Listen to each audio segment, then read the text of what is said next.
Hey everyone, welcome to JLecture of March 2023. Today we'll be going over Myers-Briggs type indicator types, the Enneagram, and Tritypes. These are things that I commonly reference in my videos, and several people have asked for clarification, so through this video I'll be hoping to give you some. This is just a general overview of just sort of pseudo-psychological concepts of people being sorted into different types. Whenever you see someone identifying with a number or a set of numbers, you will now be able to understand what that means. And I hope to give a comprehensive overview that's better than some of the stuff that's up on YouTube right now. So, details/objective of this JLecture. Personality plays a critical role in how individuals interact with the world and each other. I'm pretty sure this is commonly understood. And the aim of this is to provide you with the essentials and basics of the Myers-Briggs type indicator, the Enneagram, and the Tritypes, which are frameworks that help people understand their unique personality traits.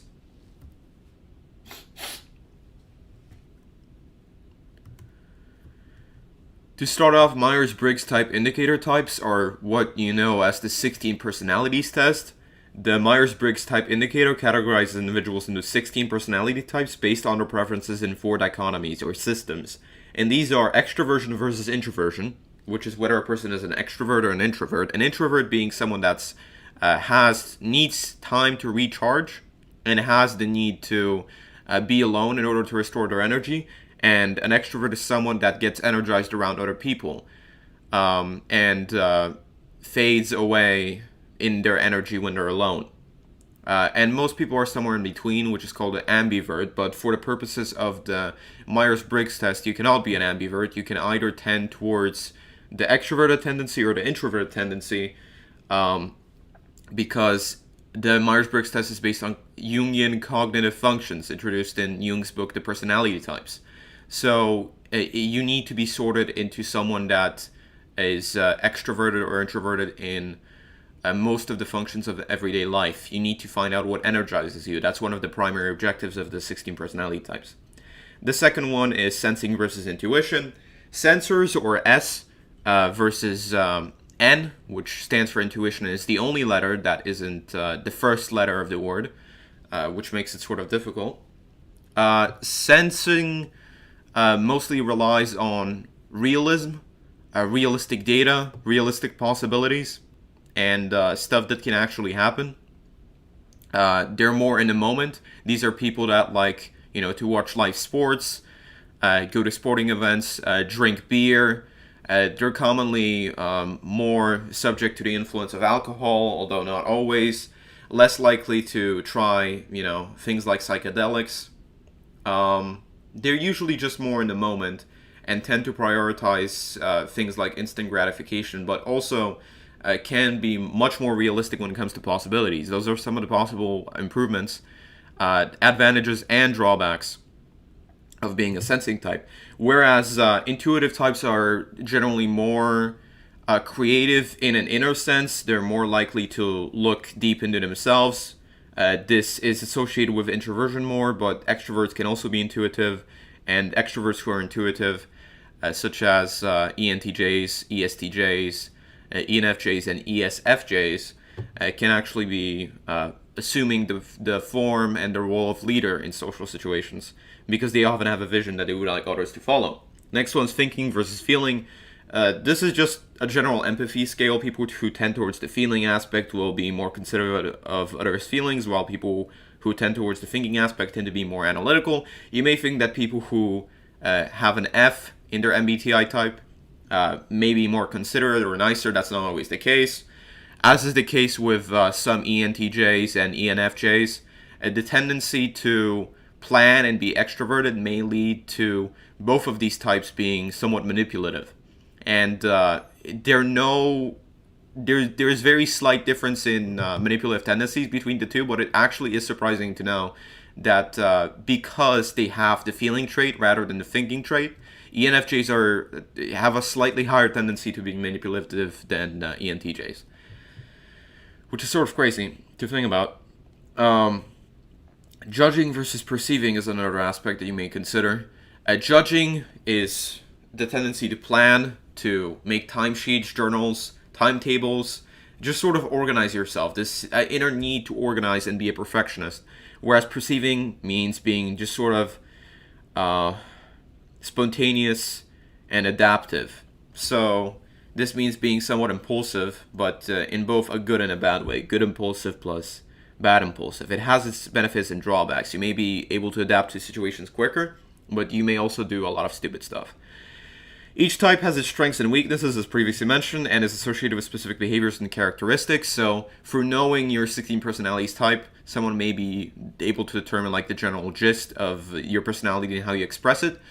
Some people say it's no more accurate than astrology, but it's slightly based upon psychological concepts, although not entirely scientifically accurate, so you may make your own judgment. Knowing your Myers-Briggs type indicator type can help you understand your communication style, work preferences, and decision-making processes. So the 16 personalities test has been used in workplaces and other situations in order to determine how good someone is for a specific task. And it's very easy to group people into these 4-letter types and be able to quickly remember their personality characteristics, which helps if you have a predominant thinking trait or something of the sort, or if you're just a planner. So here's the basic guide. Extroverts, thinkers, introverts, and feelers versus sensors, judgers, intuitives, and perceivers. So over here in this corner, top left, we have, over here at the top, we have extroverts versus introverts. Sensors versus intuitives is later. Thinkers versus feelers is deferred, and then judgers and perceivers is last. So you're going to have either the left trait or the right trait in each column, right? So you can either be an extrovert who is energized by people, enjoys a variety of tasks, a quick pace, and is good at multitasking, or you can be an introvert who likes working alone or in small groups, prefers a more deliberate pace, a cleaner space, a smaller space, and likes to focus on one task at a time. You can either be a sensor who is realistic, who likes to focus on the facts and details, apply common sense and past experiences to come up with practical solutions, or you can be an intuitive who prefers to focus on possibilities in the big picture, easily sees patterns, values innovation, and seeks creative solutions to problems. You can be a thinker who tends to make decisions using logical analysis, objectively weighs pros and cons, and values honesty, consistency, and fairness above all.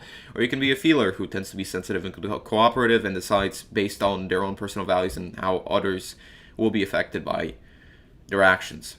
Not necessarily always nicer, in my experience, but always has the inclination to be more of just with a group in society.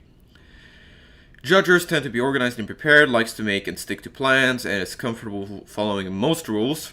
And perceivers prefer to keep their options open, likes to be able to act spontaneously and impulsively, and likes to be flexible with making all kinds of plans. Both of these have their pros and cons, of course. Next up is the Enneagram. So the Enneagram is a completely different system from Myers-Briggs, although people like to compare it to Myers-Briggs because some of the traits of the Enneagram may be counterintuitive to Myers-Briggs. The Enneagram is composed of 9 types. It's a personality framework that categorizes individuals based on their core motivations and fears, and each of these has different traits. So let's start with 1. 1 is the reformer. They're typically rule-based people, although they like a kind of order that they can use to keep themselves safe. 2s are usually more complacent. They try to seek validation from people and are usually kind with the expectation that they will receive kindness back. 3s are the achievers. They're typically the kinds of people to overload themselves with coursework and try to be the best versions of themselves that can be simply for social validation. Big businessmen and business leaders typically go in this circle. Individualists are the artistic types. They're also more susceptible to things like depression, anxiety, although not statistically, clinically, and scientifically proven. This is usually the case. 4s tend to suffer from this kind of complex where they like to be independent and unique. Investigators are the nerds of the Enneagram. They're the people who think that knowledge is more valuable above all, and if they know everything, they can keep themselves safe. 6s are just scared of everything. They believe that they can keep themselves safe if they are able to see through all the options of life and, consider all possible outcomes and situations. So they're basically the ones that want to be playing 7D chess at all times in life in order to ensure that they don't get tricked. Sevens are energized, adventurous. They do a lot of things simply because they're novel or fun. They like new things, and they very much like freedom, independence, and the ability to have fun. Eights also value freedom and independence, although to a much greater extent than the sevens. They tend to believe that through becoming as strong as they possibly can, they can repel the advances of others towards making use of them or manipulating them. They heavily dislike manipulation, they fear it. They tend to be very prone to anger, although their anger is much smaller and much more easily extinguished than virtually all of the other Enneagram's anger, simply because they're so easy to burst into this like competition aggression mode. Very fight or flight type. And then 9 is a peacemaker. You can think of this as the Zen Buddhist, as the Libra, sort of balancing the scales, trying to make sure that everyone gets along. Overall, probably good leaders and tend to go with the flow of life, not go too much against the stream, because they believe that the stream will just push them in a certain direction anyway. So these people are most likely to let go and be content with their lives. Each type has its strengths and weaknesses, as previously expressed, and is associated with specific behaviors and characteristics, exactly the same way the Myers-Briggs test is. And many people will argue that, for example, INFPs, introverted, intuitive, feeling, perceiving, cannot be types like 8 or 3. They're more likely to be types like 4 or 2, simply because of the already expressed Myers-Briggs tendencies, the Enneagram, and according to thinkers and writers like Naranjo, for example, one cannot be predominant in the cognitive function of extroverted intuition. For example, using extrovert intuition as their core drive force, like ENTPs and ENFPs do, and simultaneously be an 8, because 8s are more likely to consider the options and possibilities of a situation and are more likely to be sensing extroverted DOMs when it comes to their cognitive functions in Myers-Briggs type. So there are some combinations that are unlikely, although there's nothing scientifically proving them impossible. Having a Myers-Briggs type and an Enneagram type that go along with each other may lead one person to have an easier life. When you have a type, for example, ESTP 8, you will usually be less conflicted than someone who's, hypothetically INFP 8, because your type goes most along with the values of the Enneagram. And it's also important to note that on Enneagram tests, all of these wings are going to be ranked. You're going to be ranked on how you express traits in the context of all of these, and you're going to have a wing that's not the second highest Enneagram that you score on. It's going to be the second highest that you're next to, which is why the circle is useful. So if you get 8, you're either going to get a higher score on 7 or 9. And there's also the theory that you can just be a core 8 without an inclination for the wings when these are balanced, and that this is the most common type, although, again, this isn't scientifically proven. All of these types are also separated into the self-preservationist instinct, the